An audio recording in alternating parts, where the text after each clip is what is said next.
I have set up Zaps that are 62 steps. They're very detail oriented, but they save so much time and so much effort, and it saves you money because you're not paying a VA to do these tasks for you. So it's actually quite cheaper to set up Zaps that will take care of the manual data entry or automate as much as you possibly can.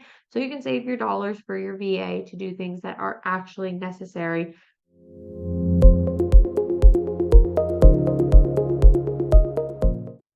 Hello, everybody. Thank you for joining me today on Behind the Scenes. This is the series where we deep dive into tools and techniques that can supercharge your online business, because we talk about all the things that are behind the scenes in a business that actually truly make it successful and make it work. Today, we're going to talk about one of my favorite tools, which is Zapier. And we're going to talk about why you need to have it in your tech stack almost immediately, and basically why you should just pay for it, because you're going to save so much time and money, and it's going to create so much efficiency in your business. I'm also going to walk you through it just to give you a little intro and share with you some of my favorite apps and how my favorite tools to integrate together. So really quickly, before we dive in and I share my screen, I'm going to explain what Zapier is. And in the simplest terms, it is a powerful automation tool that can connect different apps and services to make them work together. So it's basically a third-party tool that will get two softwares to talk to each other. And it will save you so much time with manual tasks, and it'll enable you to automate so much more. A lot of my clients come to me to talk about this software in particular because it can be kind of overwhelming for people if you don't have a logical brain, or if you don't want to go through the process of setting them up. I have set up Zaps that are 62 steps. They're very detail oriented, but they save so much time and so much effort, and it saves you money because you're not paying a VA to do these tasks for you. So it's actually quite cheaper to set up Zaps that will take care of the manual data entry or automate as much as you possibly can. So you can save your dollars for your VA to do things that are actually necessary when it comes to that personal touch. So I'm going to dive right in. We're going to talk about Zapier and how, you can integrate it with Google Drive to make it more powerful, because as an online service provider, you probably are working in Google Drive, have tons of files and documentations. So with Zapier, you can create automatic workflows to help you automate things that happen inside your Google Drive. And it's kind of cool, some of the ways that I've been able to set these up for clients: to recreate folders, to send emails when folders are created, to send links when the folders are created, and help cut down on that admin time. And then we are going to talk about how it will work with Dubsado and ClickUp. And we will touch briefly on how it can integrate into ChatGPT, but that's still new. And if you don't pay for ChatGPT, you're not going to be able to utilize some of the apps. I don't yet. But you can integrate Zapier with ChatGPT so it can connect to all these different tools that we are talking about. So it'll help you with task creation, emails, and all the things to make it even more powerful. So let's hop in. Okay, so we're going to hop right in, and this is what you should see when you come into Zapier, and you can see any recent Zaps that you've set up and or made. And I like to be very specific in how I label mine so that my ops assistant and my team can come in here and find what they need. So it's very clear of like what this Zap is doing. And I have a lot that are just in limbo that I'm kind of messing with or testing or playing around with. So I do like to come in here and test some out and try them out before I implement them with clients, or if I want to create a template. So you can also come down and see templates in here and try them out. Actually, I'll enable that one. So it's sometimes fun that you can see what's enabled, what you can enable and what you can use, so that it can help save you time. And one thing I will note that with Zaps, in order to create them, that's why it's so important to document your processes and create the standardization and have them mapped out, because it's going to make it easier for you to create the Zaps. If you don't have standardization, if you don't know what the triggers should be, you're going to be very lost coming into here. So we do process mapping for clients. This is also talked about in our Back Pocket Ops membership. So if you're struggling with creating those standardized processes or documenting those processes, um, definitely get in contact with us at Alpha Operations so that you can start implementing this kind of stuff. You can fiddle your way around with it, but you might see some errors if you don't know what the triggers are and if you're not standardizing so that you can ensure the best quality service for your clients and making sure that nothing is getting sent to them out of error. And again, you can test all the zaps. They don't require you to test them, but they do ask you to test them. You can skip it, but I try not to do that because you definitely want to make sure it's working the way it's supposed to. So this is your home screen, and this is, we could start making a zap right from the home screen. On the side, you'll see the create a zap button. You can go to your zaps, you can go to transfers, tables, interfaces, my apps, history, explore. I like exploring when I want to see what else people are doing to help give me ideas. And then you can get the little summary of how many tasks you've automated. I love getting this email every week. Each week it'll send me like, this is how many zaps you've automated. This is how much time you've saved. And I love getting that little report each week to see what's been done. And then if there's errors, it'll always send me an email right away so that I know I need to come in here and fix a zap or something's not working. So you can see I pay for the medium. I forget which plan I pay for. It's the middle one. I don't know what it's called though, because I've had it for so long.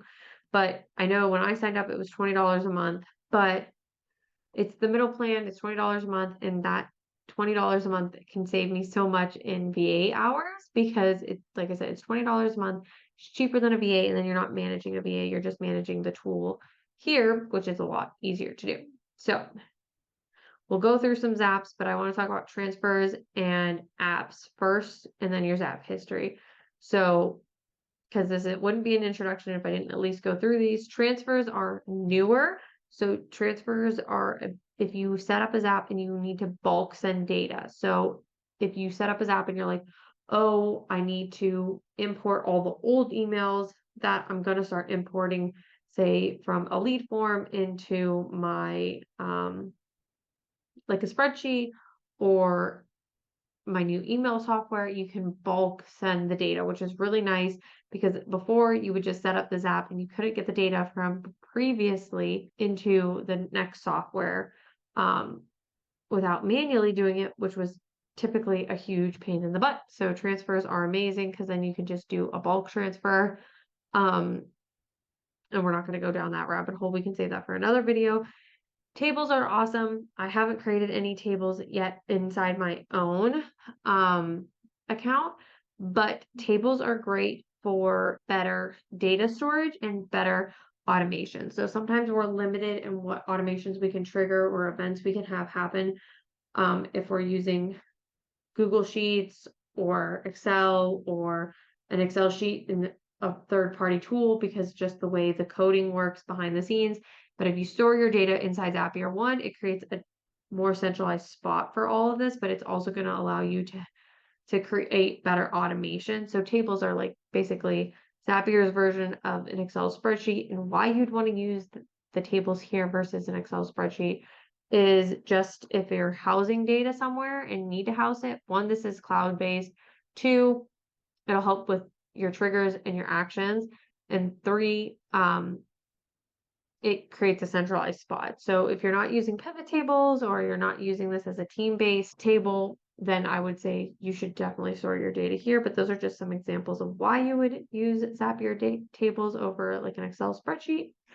And then my apps. I'm not going to go down into interfaces right now because this is an intro video, but apps this is where you can see what you have connected, how many zaps it's used. So this is just to manage your connections and if you need to go back in and fix one. And then history, we'll talk about that after we talk about zaps because it'll make more sense. So you can make folders to organize your zaps, which if you have a ton, I definitely recommend doing just to help sort them because eventually you can have like pages and pages and pages of zaps. I have a client who has, I think, almost 1,000 zaps for their team, and it's just crazy. And want to work on getting them organized into folders, but they were built and just thrown in there before they offered folders. So I have like my templates to share all in one place so that, I can update them easier for Back Pocket Ops. So if you join Back Pocket Ops, there is a running Word document with Zap templates that link to it so that you can add them to your account. But you can also see here, these are all the Zaps I have set up. You can see what's on and what's not on, so you can manage them. You can turn them off. If it's an automation for a launch or something that you only run once in a while for a program, you can turn it off, turn it back on. And then you can see what I have on when it was last edited, the title, how many steps are in there, and kind of like a high level overview. So I love building out multi-step Zaps because that's going to make everything more powerful. And then in the ellipses, you can view it, you can see details, history, rename it, share as a template, move to folder, duplicate, or delete. And history is what we were talking about before. You can see a Zap history. So every time it runs, it'll be collected here. If there's an error, it will show here. Okay, we're filtering for that Zap specifically, which I know this one doesn't run often. But you can see, like, if I clear that filter, everything that has happened. And so if you're seeing this filtered option, this is one of my favorite use cases in Zapier, which is the filtered step so that you can utilize it. I utilize it a lot with Dubsado because Dubsado has not the best triggers. So we will go through this. Zap. So it's my connection call. Zap. It was a success. And then at one point it did not go through. Or did go through. Okay, it did go through. So it was filtered appropriately, that's for sure. Let's go back to Zaps and I can walk through this because this does allow a lot. And then you can also see that like some of them you can send emails directly from Zapier. There's a lot of Zaps that you can, or steps that you can do within Zapier to make them even more powerful. And if you have any suggestions, recommendations, or questions, please drop them in the comments below. And I'm happy to record a more in-depth video about a certain feature as we go. Today's video is just an introduction. So connection call, I think this is a really good one to show you guys a multi-step Zap. This is what you get for paying for a mid-level plan. So like I said, I use these a lot for Dubsado because Dubsado has really poor triggers.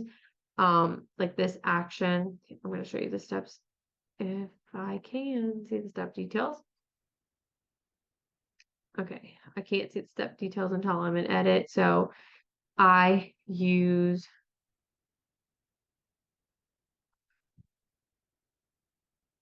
new project as lead as the trigger, but then we're going to only continue because it's just a catch-all. This is where having your process mapped out and standardizing it and knowing it is going to be coming in handy. So I have it filtered based on what the status is so that it's not just getting triggered by any status change or any lead. Like I want something very specific to happen.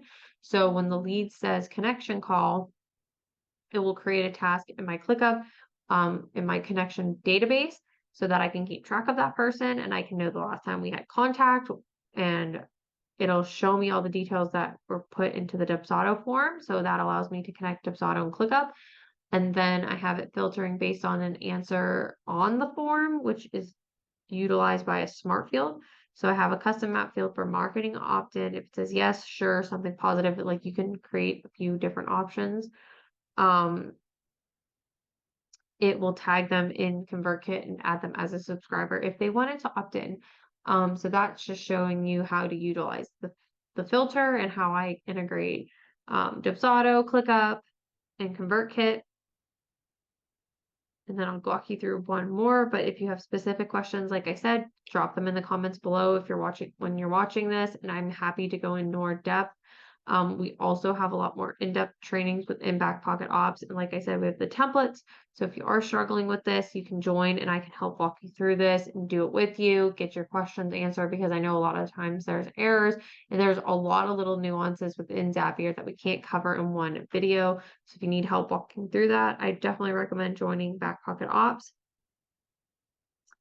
We're gonna go through this one because it's a template that I have for a client that did a Dropbox, but it was a similar concept, status in Dubsado, only continue if it was a specific offer or product name. It would find a folder in Dropbox and copy the file into, oh, this is wrong. So this is an old one that needs to be updated. So technically it should be find the folder in Google Drive, copy it, add the sharing preference. So what that does is, this is what I was talking about, it'll save you admin time. So you can copy a file after you find it in Google Drive, and then you can update those share preference. If you update them to a certain share preference of anyone with this link or anyone within your organization will be able to share the link or have the link, it creates that shareable link, which we can then send via email to internal team members or to clients, and then, or even ourselves. Like I have Zaps that I send emails to myself as a notification slash trigger, because Google Drive is not great at sending notifications if a file's been added to a folder or if a new folder has been added. We would never know unless we go searching for it. So this is a way that I've set up for clients and for myself to pull us into that next step and trigger that next step, because I'll include instructions within the emails. I'll include the link.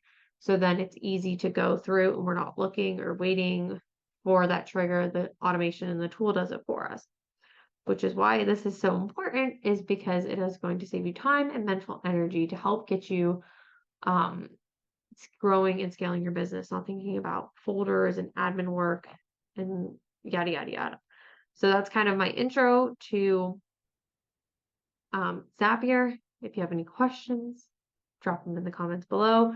Make sure you like and subscribe so that you can get more content like this, and you can make sure you're up to date and up to speed on everything behind the scenes so you can see what's working and what's not working. Have a great day.